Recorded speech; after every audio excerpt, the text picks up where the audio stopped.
Tales have been told since man first gathered around the fires of prehistory. Tales of the strange and wondrous things hidden in the vast unknown shadows of the world. Tales of creatures divine and beasts demonic, of gods and kings, of myths and monsters. From dark forests to the lands of ice, from desert wastes to the storm-thrashed seas, every corner of the earth has its legends to tell. Stories of heroes and the villains they encounter, of the wilderness and the dangers within. Stories of battles, of love, of order, and of chaos. But what are the roots of these fantastic tales? And why have they endured so long? In this series, we'll explore the history behind these legends and reveal the hidden influences that shaped them. War and disease, religious and social upheaval, the untamable ferocity of the natural world. And above all, the monsters lurking within ourselves.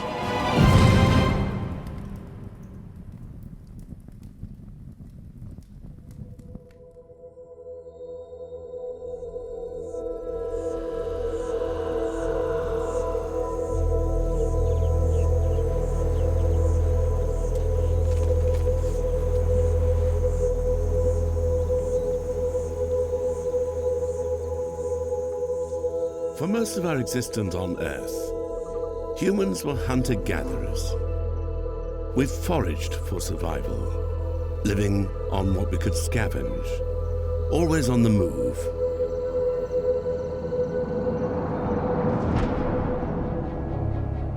All this changed around 10,000 years ago, when mankind formed its first permanent settlements. When we started growing crops and domesticating animals, the agricultural revolution had begun. The settlements grew, towns formed, then cities, nations, and empires.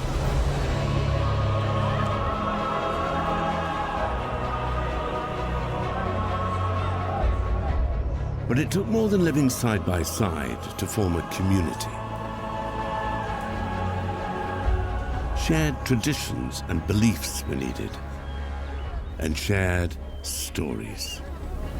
It's through stories that the boundaries of a community were set, that their rules were tested, that they coped with change. All societies going through periods of rapid change desperately need myths to hang on to. Sometimes myths seem to exist to question social norms and to ask us to question them. That's a much better way of enforcing social norms than the kind of story which just says, this is the social norm, this is what you're going to do. I think if one sees it as a kind of vehicle in narrative form for things which are important in society, that's probably the best way of thinking of it. So a lot of myths involve characters, heroes, heroines, debating what they should do, and in that way, a norm gets defined. Myths, of course, can only become myths if we share them. We're a community of readers of the Bible. We share the faith in those stories. So myths create community, they bond us together. Societies exist in a state of tension. The needs and wants of all can never be satisfied at the same time. A balance must be found. It's in the stories we tell each other that we debate what that balance is.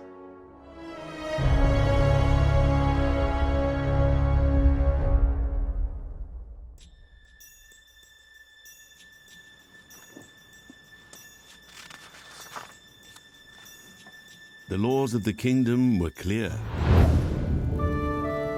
and Prince Roswell had broken them. He had disobeyed his father, the king. The three noblemen had been in the dungeon for years. They were blamed by the king for a crime they did not commit. Roswell was not his father, however. The injustice done to the three men shamed him. he had to do something. Roswell led the nobles out of the dungeon, past the guards, and through the secret, silent passages of the castle to freedom. But Roswell's father soon discovered who was responsible for the prisoner's escape. Roswell would pay a price for his kindness. The king banished his son, sending him forever into exile. The law, after all, was the law. It is a comforting thought that we have control over our destiny. The random cruelty of the world can seem at times too much to bear. Stories offer a haven. Good is rewarded, evil punished, and everyone gets their just deserts. In a story, even catastrophe has a reason.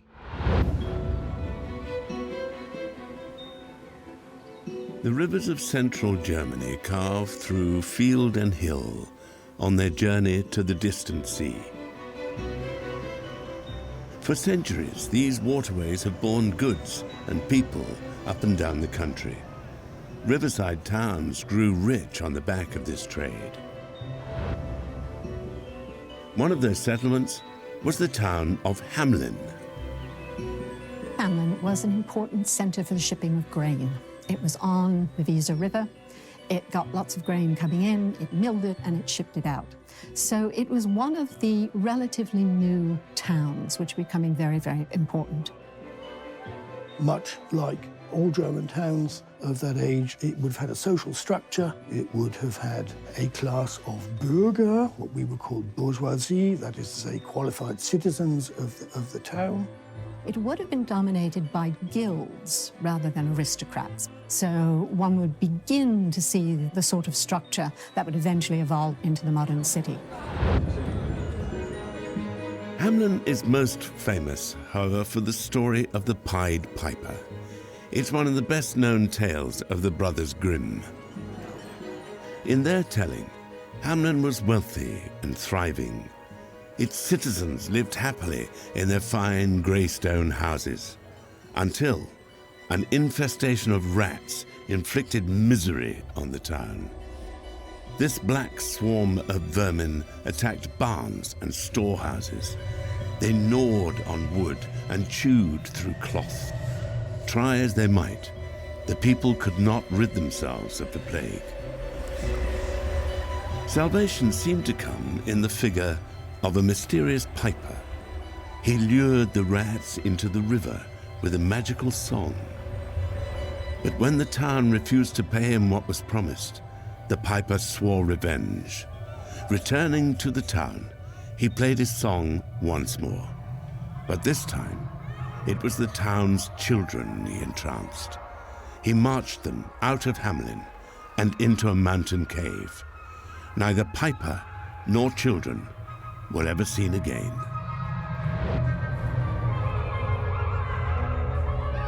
There's more to it, however, than mere legend. In 1384, the Hamelin Chronicle recorded that a century had passed since the children had left the town. Something did happen in Hamelin, but what? Because there's a specific date, there's a suggestion that, well, maybe this started as a real story, and then you get the kind of speculation of what is going on. I think we can say deductively, well, in all probability, it will have had its origin in some kind of social and cultural crisis.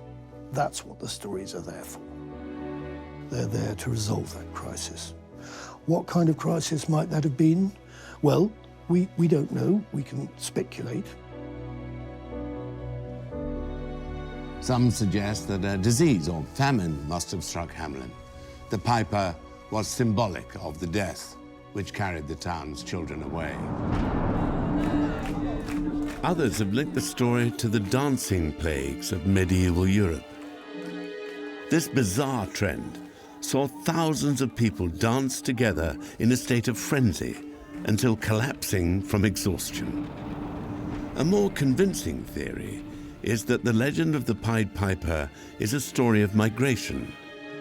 The town's children were in fact citizens who left Hamelin en masse in the late 13th century. This was a time when recruiters traveled across Central Europe seeking settlers for land further east. They offered rewards for those willing to move. Thousands took up the offer. In Eastern Europe, you had these huge empty tracts of land, and landowners would actually hire agents to go find people to come and farm the land. So this may actually be a story of immigration. There are some names which contain the etymology of Hamelin, and it is possible that perhaps 100 or 150 of the youth of Hamelin wandered away, and that the tale therefore has its origins in that great division of the population. The Grimms recorded their version of the story in the 1800s, but the tale had been told and retold in Europe since the Middle Ages, and it evolved along the way. Once you get people living in cities and they're crowded, you begin to see a change in the kind of stories they tell themselves or they tell each other.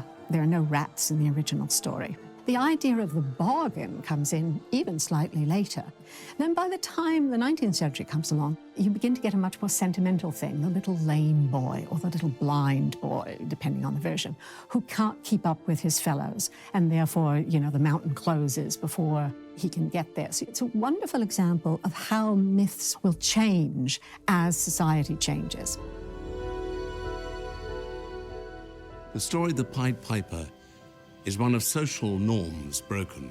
Hamelin loses its children not to the random cruelty of sickness or war, but because of its own people's actions.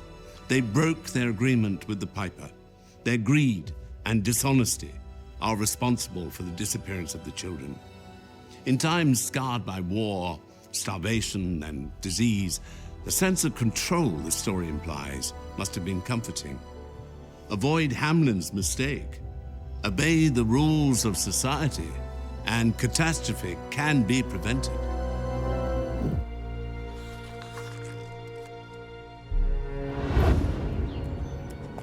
Prince Roswald did not go into his exile alone. He was accompanied by a steward who had served the family loyally for many years. After a long ride through punishing terrain, Roswald suggested they rest a while at a cooling stream.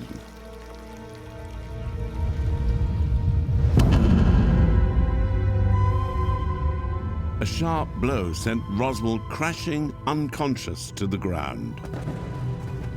The steward sneered over him. Long had this man nursed resentment for his masters.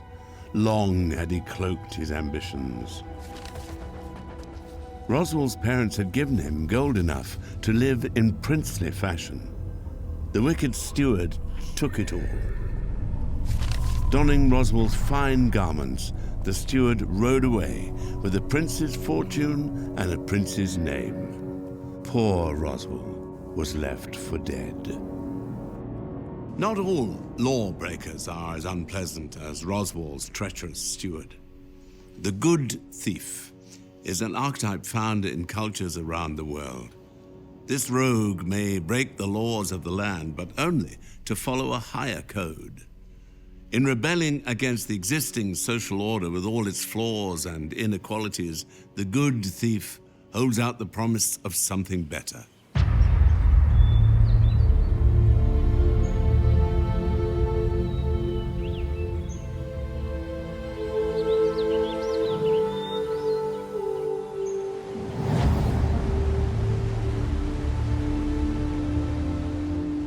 Amid the trees and woodland streams of the English forest, there once lurked a fugitive from the law. He was known by kings in their castles. He was beloved by peasants in the fields. He was a man of many identities. He was a trickster, a soldier, a rebel, a lord. His name was Robin Hood.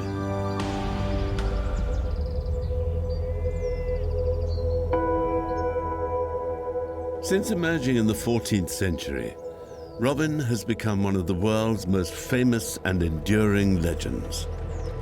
Today, his story seems familiar to us all. Robin lives in the woods with his merry men. He challenges the wrongful authority of the Sheriff of Nottingham, and he robs from the rich to give to the poor. Yet this familiarity disguises the evolution of this legend. For as society has changed down the centuries, so has Robin Hood. But what defines wrongful authority? What principles justify rebellion against it? Our answers are always shifting. In the earliest ballads and plays about him, Robin is no knight fallen on hard times, nor a nobleman denied his birthright. Instead, he is a man of the people, a yeoman, a little more than a peasant. The Robin Hood story is very much a story of ordinary people against authority. And Robin Hood is the nexus that allows authority to be challenged. He's saying something about the ordinary person, the ordinary yeoman bowman, having capabilities that aren't well understood by toffs. Robin Hood is smarter and better at shooting and better at defending himself than the people who think they're very smart because they've got account books and because they're good with abacuses. And that, in a way, is the point of him. That's what he's for. Stories about Robin were spread by word of mouth among ordinary people. And it was a time when they could do with a hero. The Black Death and other plagues had ravaged 14th century England. Civil war followed. Millions were killed or displaced. The stories of the defiant and clever Robin Hood offered rare victories for the common man. But he would not be theirs alone for long. In 1510, King Henry VIII himself played the outlaw at a court pageant. Even the high and mighty could not resist Robin's appeal. In the 16th century, England became a Protestant nation. As the country changed, so did the stories of Robin Hood. Soon it was not only the Sheriff of Nottingham he fought, but corrupt Catholic priests as well. Under Elizabeth I, however, authorities grew concerned. This legendary man of the people was becoming too popular. Robin Hood, they decided, was a threat to their power. Efforts were made to suppress the stories. If Robin Hood was to survive, he would have to change yet again. His savior was Elizabethan playwright Anthony Munday.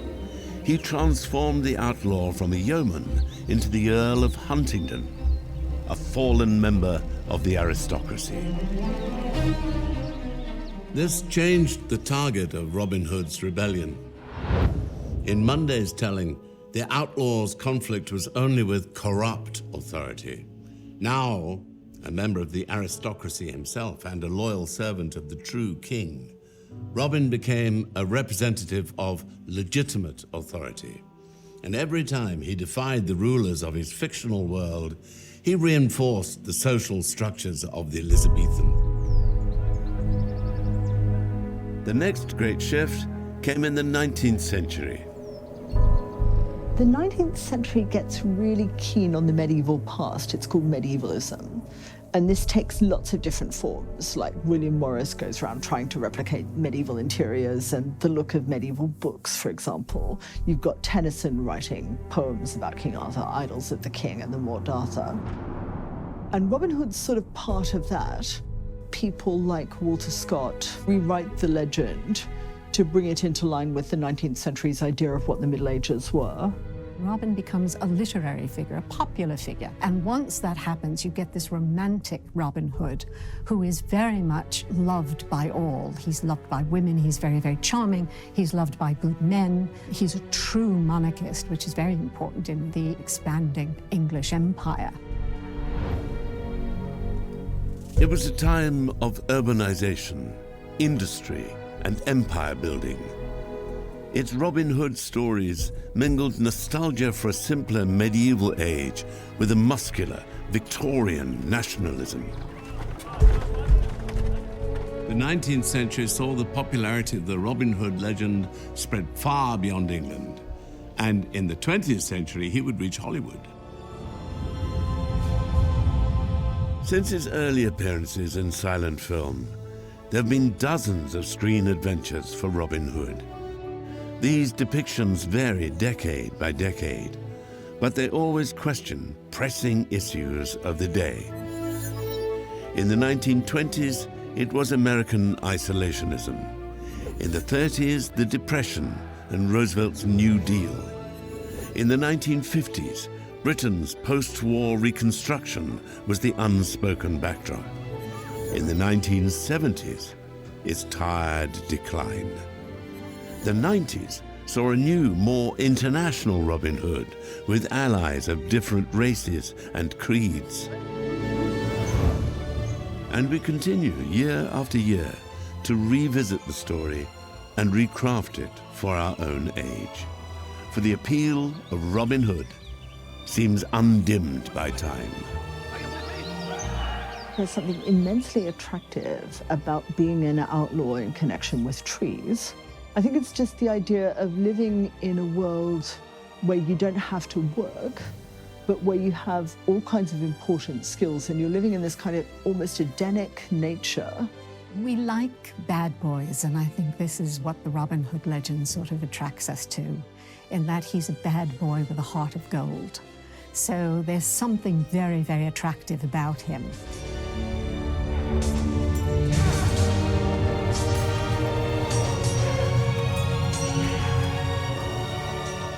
His identity, his enemies, and the questions he asks of us continue to evolve with every new screen adventure. Robin Hood is both a figure of comforting permanent tradition and a relentlessly contemporary rule breaker. This dual identity is at the heart of his endurance.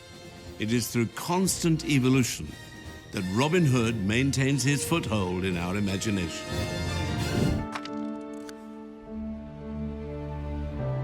After weeks of wandering, the exhausted Roswell came to a city. Behind walls high and true stood great houses of stone, and beyond them, in the heart of the city, the towers of a mighty fortress dazzled in the sun. Roswell marveled at its wide streets and busy markets, but the greatest wonder was still to come. It was in the palace yard he saw her. He was transfixed. She was the most beautiful creature he had ever seen. Roswell summoned up his courage to speak with her. But before they had exchanged more than a few words, a harsh cry came from the palace. "Princess Lillian, come at once. Your father wishes to speak with you." Reluctantly, the princess obeyed. Roswell stared longingly after her. "She's not meant for the likes of us, lad," the passerby mocked. "She's to marry some fine prince, I hear." Sure enough, just days later, the prince promised to Lillian arrived at the castle. Roswell joined the crowds at the gate, but when he saw the prince, he was stunned. It was none other than the treacherous steward who had stolen his fortune and his princely name. He was the man dear Lillian was to wed. Sudden reversals in fortune, like those of poor Roswell, are difficult for individuals to bear. Whole societies can fare little better. Balancing people's competing demands is difficult at the best of times. A sudden shock can make it impossible.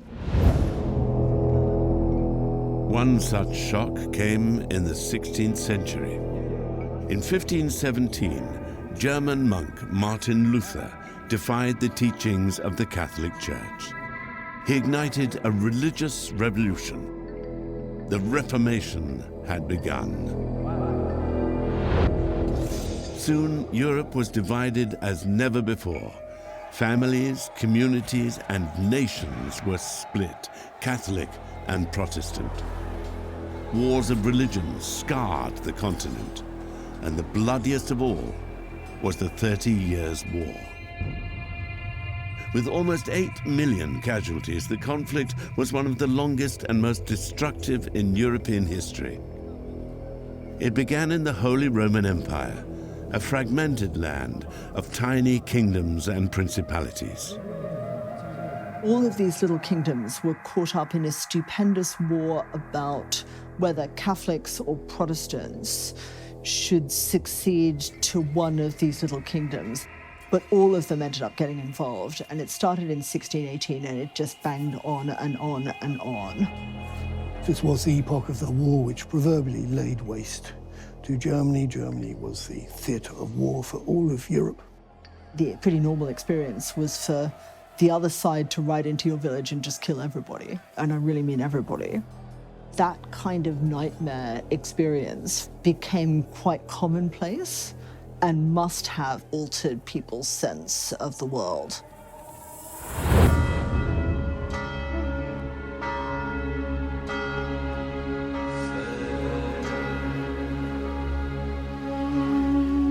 Caught up in this conflict was the North Bavarian town of Bamberg.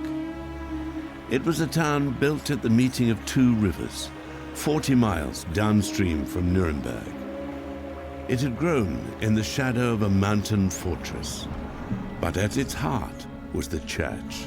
A 4-towered cathedral loomed over the rooftops, and Catholicism dominated everyday life.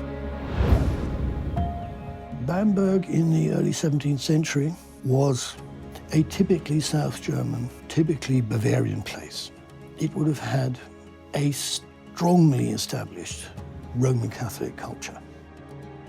Bamberg was a prince-archbishopric presided over by successive archbishops who strongly wanted to oppose the spread of Protestantism.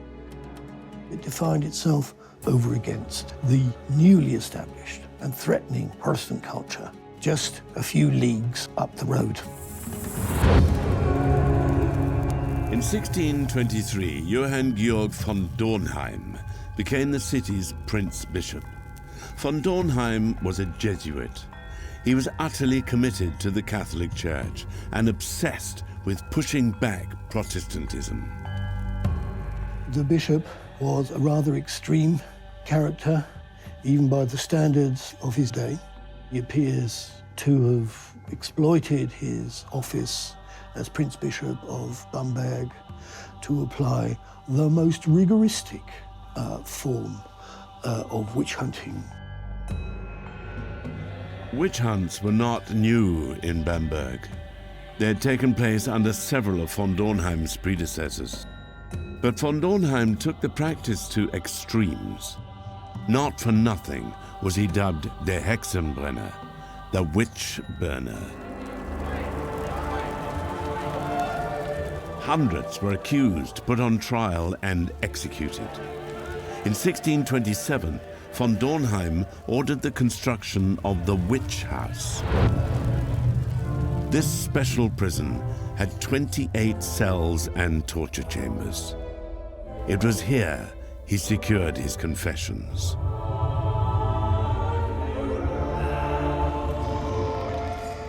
There was quite lavish torture used to force a confession from witches. And we know this because one of the suspects actually smuggled a letter out to his daughter. It's incredibly sad, explaining what had been done to him, explaining why he'd had to name names and betray people, even though he knew what he was saying wasn't true. And it was the standard array of medieval tortures: thumbscrews, the boots, and the strappado, which mostly rely not only on pain, but on creating disfigurement and disability. Neither age nor rank proved a defense against accusation. Among those executed were the mayor and his wife. Georg Hahn, a prominent doctor in the town, opposed the trials, but that only made him a target for the bishop.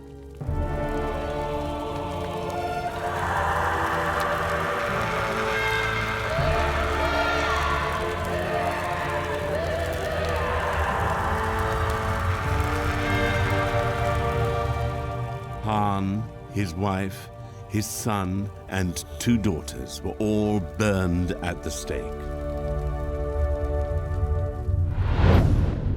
Witches have featured in European mythology and folklore for thousands of years, but they were never confined to the safe world of the story.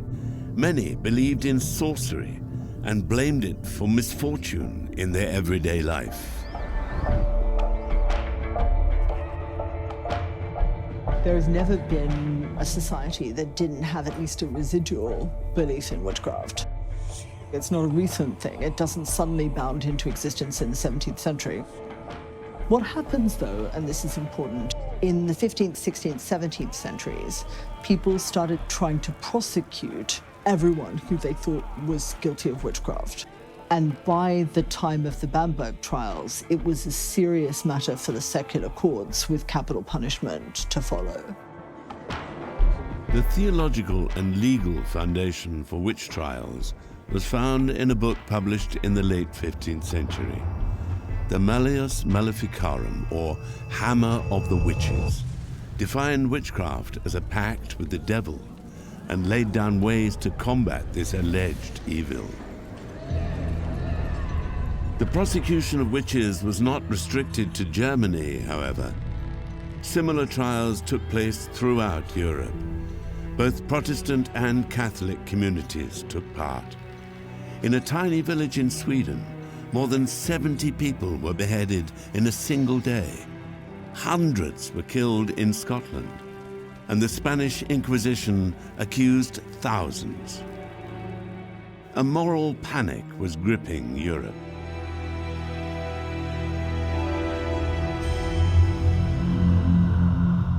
But what could drive whole societies to such inhuman acts?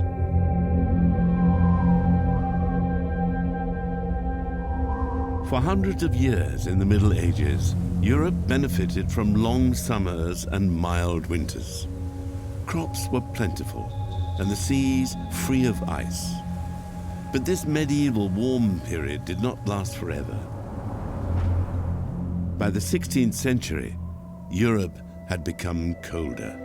Rivers froze, snows lingered long into spring, and crops failed again and again.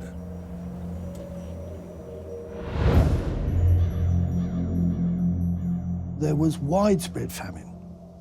Months of rain ruined crops, and there were no charitable agencies, of course, to prevent people starving in their villages.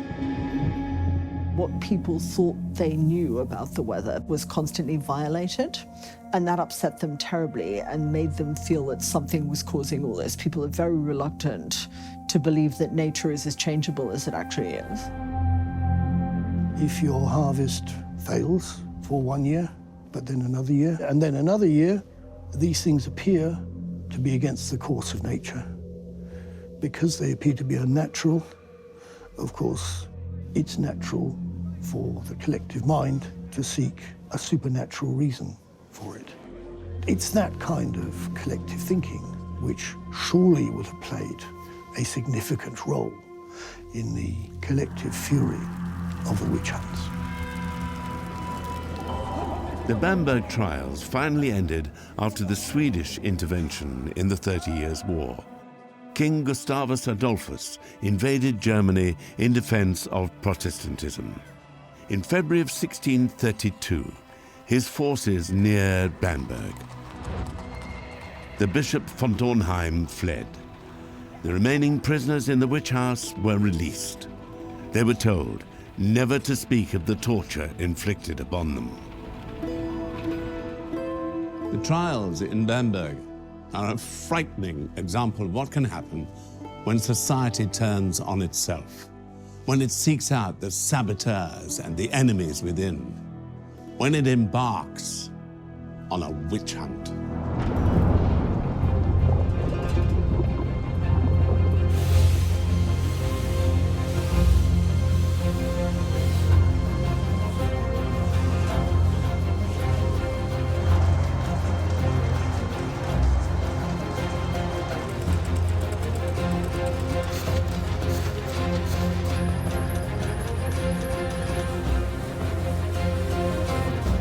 In the 19th century, Britain was transformed.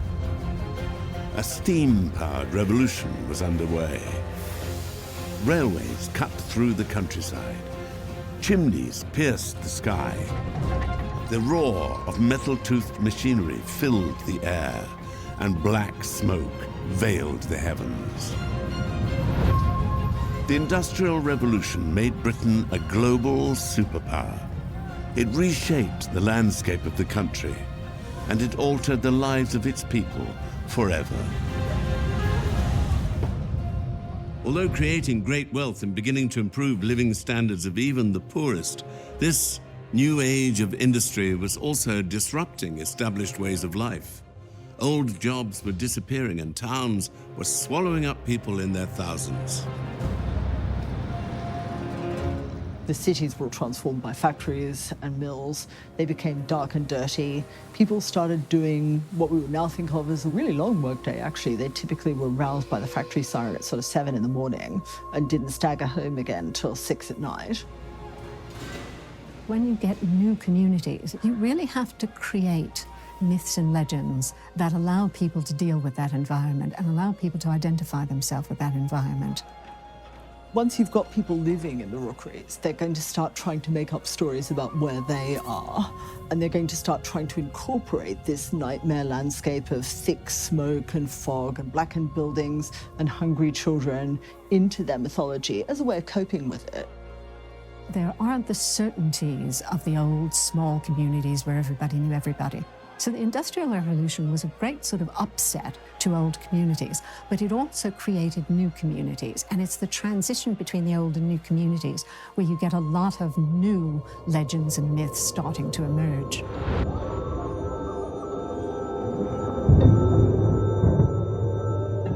The first rumors began circulating in the autumn of 1837. In the villages south of London, a monstrous fiend was on the loose, described as a great white bull or bear. Something had attacked several people, and women were its favorite target.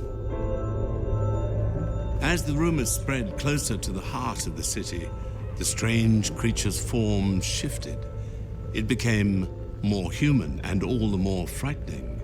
It was an unearthly visitant, clad in armor and long-clawed gloves, who struck at night before escaping with great leaps over the city rooftops.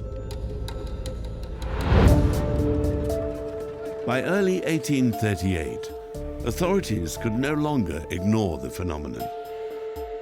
On the 8th of January, Sir John Cowen, Lord Mayor of the City of London, publicised a letter he'd received from a resident of South London. The letter warned of the strange apparition and the terror growing among the people. The Lord Mayor, however, was dismissive. These attacks were either made up or the work of malicious pranksters. The Times printed the mayor's announcement the next day. The monster made another leap, this time into the imaginations of people around the country. He soon had a name as well: Spring-Heeled Jack. This is where you really see the media beginning to take the legend and feed back into the legend. Terrible event in somewhere, great outrage in, the usual things. But you also had a lot of chapbooks, which are sort of little, almost like little paperbacks, little sort of paper books, which were sold by peddlers all over the country. He comes from the kind of literature that usually gets characterized as the penny dreadful, which is a literature deliberately produced for, and to some extent also by, the ordinary kids who are just about literate, who love a good story, who love to be scared. The idea of something jumping at you is like a popcorn moment in a horror film, basically. And this is part of the thing that appealed to people. They like to be scared.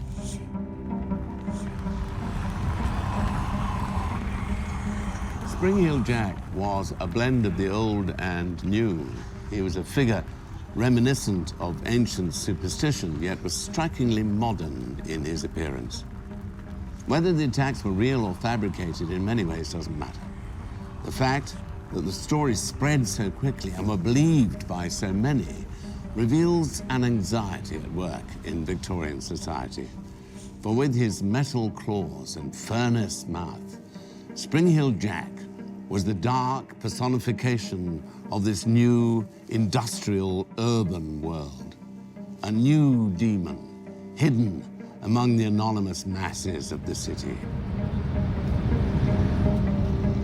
It must have seemed to people that they were living in hell. At night, you could see the fires from the potteries for miles and miles and the smoke belching out. Why would you not think that this was part of a kind of modern demonology? This notion of a character who can jump quickly, looks like the devil, sometimes he's skeletal, sometimes he's got fiery eyes, but he also begins to take on characters of the Gothic hero, in that he can be dressed as a gentleman and he has a long cloak. So you can see this figure being created about all of the fascinations and anxieties of the Victorian world. I suspect Spring-Heel Jack struck people as a kind of emanation of the Industrial Revolution itself, the darkness, the terrible smog and fog that overtook the country, the fact that even the trees turned black. He's the perfect urban legend for the Victorian era. He's a criminal, he's supernatural. You never know when he's going to appear. He attacks the vulnerable. But of course, if you read about him in a chapbook or a newspaper or see him on stage, somehow you're safe.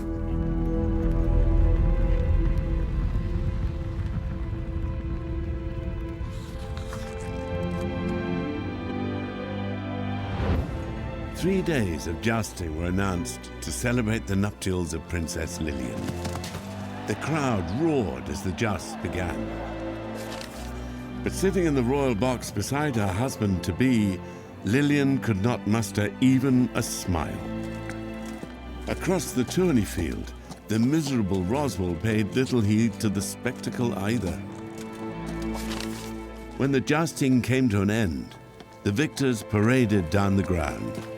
The custom was for them to stop and bow at the royal box.